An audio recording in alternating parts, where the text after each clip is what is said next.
Hello student, polytechnic T20 warrior channel में आपका स्वागत है। आज हम लोग मैथ का एक और पार्ट के साथ हाजिर हुए हैं, जिसका नाम होगा ऊंचाई एंड दूरी, यानी height and distance. Video start करने से पहले मैं बता देता हूँ, अगर आप वीडियो को फर्स्ट टाइम देख रहे हैं तो आप इसको सब्सक्राइब ज़रूर कर लीजिए और बेल आइकन घंटी को बजा दीजिए ताकि आपको पल पल का अपडेट मिले, क्योंकि इस चैनल पर हमेशा लेटेस्ट वीडियो डाला जाएगा और वो भी जो 2020 का जो सिलेबस है उसको देखते हुए, मतलब काफ़ी थ्योरी और क्वेश्चन के साथ आएगी। और उसके साथ साथ अगर आप हमारे प्लेलिस्ट में आप फिज़िक्स का और मैथ का, फिज़िक्स हो गया, केमिस्ट्री हो गया, उसका वीडियो देखना चाहते हैं तो आप प्लेलिस्ट में जाइए, वहाँ पर और सारे वीडियो भी हैं, मतलब उसका सारे चीज़ का मतलब तैयारी हम लोग करवा रहे हैं, ठीक है। और उसके साथ साथ आप इसको सब्सक्राइब कीजिए, लाइक कीजिए और शेयर कीजिए अपने दोस्तों के साथ, फेसबुक पे, इंस्टाग्राम पे, जहाँ भी हो वहाँ पर आप शेयर कीजिए। और साथ साथ अगर कहीं किसी वीडियो में आपको अच्छा ना लगे या मतलब कोई चीज़ आपको समझ में ना आए तो आप ज़रूर कमेंट कीजिए। अगर कोई चीज़, अगर मान लीजिए कोई चीज़ पढ़ाई में, अगर मतलब पढ़ाने का तरीका कुछ मतलब कहीं पर इम्प्रूवमेंट है तो आप हम लोग को ज़रूर बताइए, ताकि हम लोग उसको इम्प्रूवमेंट करेंगे, ताकि फिर से उसको दोहराने की कोशिश नहीं करेंगे। तो चलिए बातें कम करते हुए हम लोग चल रहे हैं, आज का चैप्टर स्टार्ट करें, जिसका चैप्टर का नाम मैंने बता दिया था, जिसका नाम क्या है, हाइट एंड डिस्टेंस। ओके, जिसको हिंदी में क्या बोलते हैं, और ऊंचाई और दूरी। ओके, ये काफ़ी इम्पोर्टेंट चैप्टर है एग्ज़ाम पॉइंट ऑफ व्यू से, और ये काफ़ी आसान कोई चैप्टर होगा आपके लिए। तो देखिए, हाइट एंड डिस्टेंस में क्या करते हैं, तो इसमें क्या होता है, पहला टर्म होता है जिसको हम लोग क्या बोलते हैं, उन्नयन कोण। उन्नयन कोण क्वेश्चन में आएगा कि उन्नयन कोण क्या होता है। क्वेश्चन ये नहीं होता क्या होता है, मतलब कि आपको मतलब पता करना पड़ेगा कि अगर उन्नयन कोण क्वेश्चन लिखा है तो मतलब किसको बोला जाता है। तो इसको इंग्लिश में क्या बोलते हैं, एंगल ऑफ एलिवेशन बोलते हैं, ठीक है ना।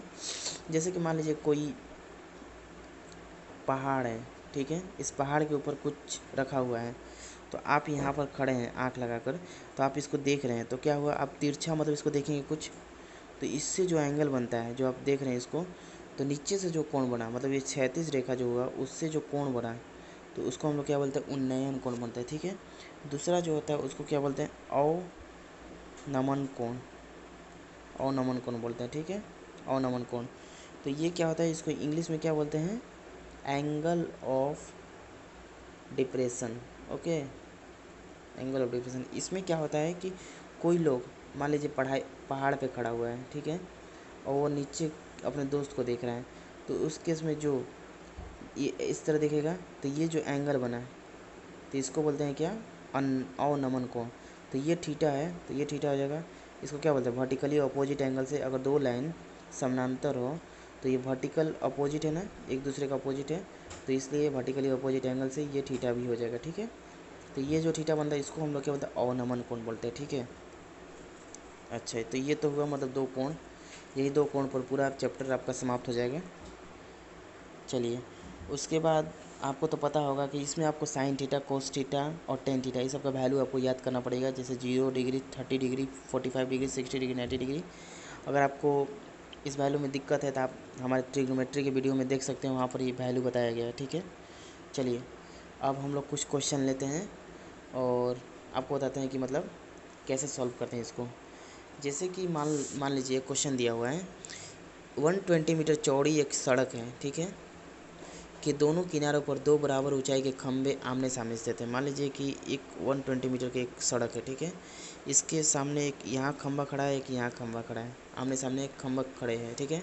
सड़क के बीच किसी बिंदु से, मान लीजिए कोई एक बिंदु है, ये बिंदु है, किसी बिंदु से खंभों के ऊपरी सिरे पर उन्नयन कोण 60 डिग्री और 30 डिग्री बना था। मान लीजिए ये यहाँ पर, तो ये उन्नयन कोण हो गया, ये क्या बना रहा है, 60 डिग्री बना रहा है। और ये इस साइड, जैसे कि इस साइड ये क्या बना रहा है, 30 डिग्री बना रहा है, ठीक है। तो पूछ रहा है कि बिंदु की स्थिति और खंभों की ऊंचाई ज्ञात कीजिए, कि मतलब ये बिंदु कहाँ पर है, मतलब कि बिंदु कहाँ पर है। जैसे मान लीजिए ये ए है, बी है, सी है, डी है, ई है, ठीक है ना। तो जैसे कि पूरा दिया हुआ कितना, 120 दिया हुआ है, ठीक है, तो मतलब बिंदु का आपको दूरी बताना है कितना है। तो मान लेते हैं कि यहाँ से यहाँ इसका दूरी क्या है, y है, ठीक है। तो ये कितना हो जाएगा, 120 माइनस वाई हो जाएगा, पूरा में से y घटा देंगे तो ये हो जाएगा ना, ये तो आपको पता होगा। अच्छे, तो अब हम लोग क्या करते हैं कि ए बी पी और ये क्या सी डी दिया है। तो जैसे कि अब हम लोग क्या करेंगे, सबसे पहले टेन 60, जैसे ये 60 डिग्री है तो टेन 60 लिखेंगे। टेन 60 वाला फॉर्मूला क्या होता है, टेन 60 वाला पिच बीच पीव, यानी मतलब कि परपेंडिकुलर बाई बेस होता है। तो हमारा परपेंडिकुलर क्या हो गया, ए बी हो गया, परपेंडिकुलर हो गया, ठीक है। तो ए बी और पिच बीच पीव और ये बेस होता है, बेस कितना हो गया, बी पी हो जाएगा, ठीक है, समझ गए। अच्छे, अब हम लोग मान लेते हैं कि हमारा जो ए बी, जैसे कि ये जो ए बी और सी डी दो खंबा है, उसकी ऊंचाई मान लेते हैं कि सेम है, एक्स एक्स है दिया हुआ है। तो ये हो गया हमारा क्या, एक्स हो गया, और बी पी कितना हो गया, हमारा बी पी जो हो गया ये कितना हो गया, वाई हो गया, ठीक है। ये 1060 हो गया। तो यहाँ से आप सॉल्व कीजिएगा तो 1060 का वैल्यू क्या होता है, √3 होता है, ठीक है, बराबर एक्स बटा वाई। तो यानी हमारा एक्स बराबर क्या हो गया, y√3, ये खा गया। अब दूसरा निकालते हैं, 1030, मतलब इस एंगल के लिए 1030 बराबर क्या हो जाएगा, इसका x है और ये 120 माइनस वाई है, तो x बटा 120 माइनस वाई हो गया, ठीक है। तो 1030 का वैल्यू क्या होता है, 1/√3 होता है, ठीक है। तो इस केस में आप इसको सॉल्व कीजिएगा तो ये 1/√3 हो जाएगा, तो ये √3 इधर चल जाएगा तो क्या हो जाएगा, 120 माइनस वाई बराबर x√3 हुआ ना। उसके बाद क्या करेंगे हम लोग, यहाँ पर x का जो वैल्यू निकालें यहाँ पर पुट कर देंगे। तो 120 माइनस वाई, एक्स का वैल्यू क्या है, y√3 इंटू √3, तो क्या हो गया 3y बराबर 120 माइनस वाई, यानी मतलब कि यहाँ से कटाएंगे तो 2y बराबर 120, यानी y हमारा क्या आ गया, 60 आ गया, यानी मतलब y हमारा क्या आ गया, 60 आ गया। अब ये y को इधर रख देंगे तो हमारा x कितना हो जाएगा, y हमारा आ गया ना, y मतलब 30 आ गया, सॉरी 30 आ गया, कटाइएगा तो इसके बाद जो x हो जाएगा वो क्या हो जाएगा, 30√3 हो जाएगा। तो बस यही पूछ रहा है कि इसका हाइट क्या होगा और इसका दूरी कितना होगा। तो बस ये दो चीज़ निकाला था, x और y निकालना था आपको, जो दोनों निकल गया। तो ये आपको समझ में आया होगा, ये पहला क्वेश्चन था। चलिए दूसरा क्वेश्चन लेते हैं। जैसे कि दूसरा क्वेश्चन दिया हुआ है कि कोई एक दीवार में स्थित एक ध्वज खंड के सिरे में, जैसे कि मान लीजिए कि एक दीवार है, ठीक है, ये दीवार खड़ा हुआ, इस पर एक ध्वज डालते हैं, ध्वज खंड मान लीजिए यहाँ पर एक छत से ऊपर एक ध्वज फहराया गया, ठीक है ना। तो ध्वज खंड के सिरे एवं जड़ का 40 मीटर चौड़ी सड़क, मान लीजिए कि ये 40 मीटर चौड़ी सड़क है इधर से, ठीक है ना। सड़क के दूसरी ओर, मतलब दूसरी ओर एक खड़े व्यक्ति, मतलब यहाँ पर कोई व्यक्ति खड़ा है, ठीक है ना, द्वारा बनाए गए उन्नयन कोण, तो मतलब कि झंडे का नीचे से और झंडे के ऊपर से वो एक उन्नयन कोण बना है, नीचे भी दिख रहा है ऊपर भी दिख रहा है, ठीक है, नीचे भी दिख रहा है और ऊपर भी दिख रहा है। तो क्या दिया है, उसका कोण दिया है 60 डिग्री और 75 डिग्री दिया हुआ है। तो क्या हुआ कि बड़ा वाला कोण हो गया 60 और छोटा वाला कोण क्या हो गया 45, दो दिया है, 60 और 45 दिया हुआ, और ये 40 दिया है। तो आपसे पूछ रहा है ध्वजखंड की ऊंचाई क्या होगा, मतलब ये ऊंचाई पूछ रहा है, जैसे कि ए हो गया, बी हो गया, जैसे कि मान लेते इसको पी है, ये क्यू है, ये एम है और ये एन है। तो आपसे पूछ रहा है कि पी क्यू का लंबाई क्या होगा, ठीक है। तो मान लेते हैं कि हमारा जो क्यू एम है उसका लंबाई, ये छत का ऊंचाई कितना है, एच है, वाई है, ठीक है। तो इसको कैसे सॉल्व करेंगे, तो जैसे कि मान लीजिए 1045 लेके चलेंगे, 1045 क्या है, ये छोटा वाला ट्रेंगल है, ये ट्रेंगल है यहाँ से यहाँ तक, ठीक है। तो इसका वैल्यू क्या हो जाएगा, 1045 का वैल्यू क्या होता है, 1 होता है, 1 बराबर पिच बिच बी, यानी परपेंडिकुलर बाई बेस होता है, यानी y/40, ओके।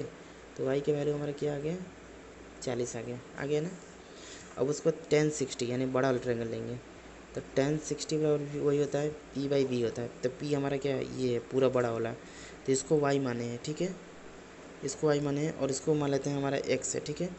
तो ऊपर हो जाएगा y प्लस एक्स पूरा, और नीचे क्या है 40 हो गया, नीचे 40 लिख दिए, ठीक है। और 1060 का वैल्यू क्या होता है, √3 होता है, इसको √3 लिखे, ठीक है। और इसको x प्लस वाई बटा 40। अब क्या करेंगे, y के वैल्यू यहाँ रखेंगे तो हमारे यहाँ से x निकल जाएगा, तो ये x पूछ रहा है, बस सॉल्व कीजिए आंसर आ जाएगा, ठीक है।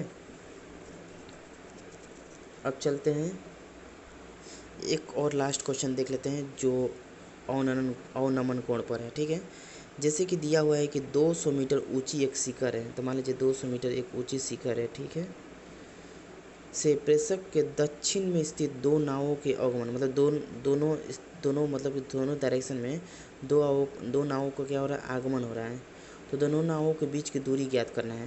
तो जैसे कि ये ऊपर से देख रहा है, ऊपर से कोई देख रहा है, शिखर पर चढ़कर ऊपर से देख रहा है 200 मीटर की ऊंची शिखर पर, ये 200 मीटर की ऊंची शिखर पर चढ़ के वो देख रहा है कि दो नाव आ रहा है। तो क्या हो जाएगा कि यहाँ से देखेगा तो ये एंगल बनाएगा, एक से वो बना रहा है कितना 30, और यहाँ से जैसे ये इसको देख रहा है नाव को, तो ये क्या बना रहा है 60। ओके, तो हम क्या बोलते हैं कि अगर ये 30 है, मतलब ये क्या अवनमन कोण है, अवनमन कोण हो रहा है, तो ये क्या इतना हो जाएगा, ये 30 हो जाएगा वर्टिकली अपोजिट, ये 60 है तो ये क्या हो जाएगा 60 हो जाएगा। ठीक है ना, तो आपको बीच की दूरी बताना है, ये दूरी क्या होगा, ये दूरी क्या होगा, मान लीजिए x, ये क्या होगा।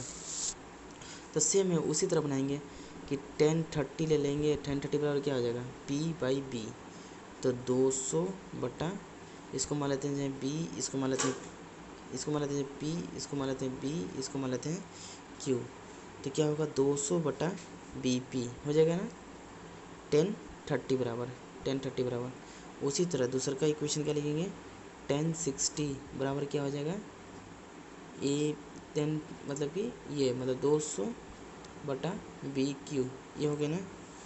तो यहाँ से BQ निकल गया, तो उसके बाद क्या करेंगे, BQ देखिए यहाँ से BP निकल जाएगा, तो ये निकल गया, यहाँ से BQ निकल गया, ये निकल, दोनों को जोड़ देंगे आंसर हो जाएगा।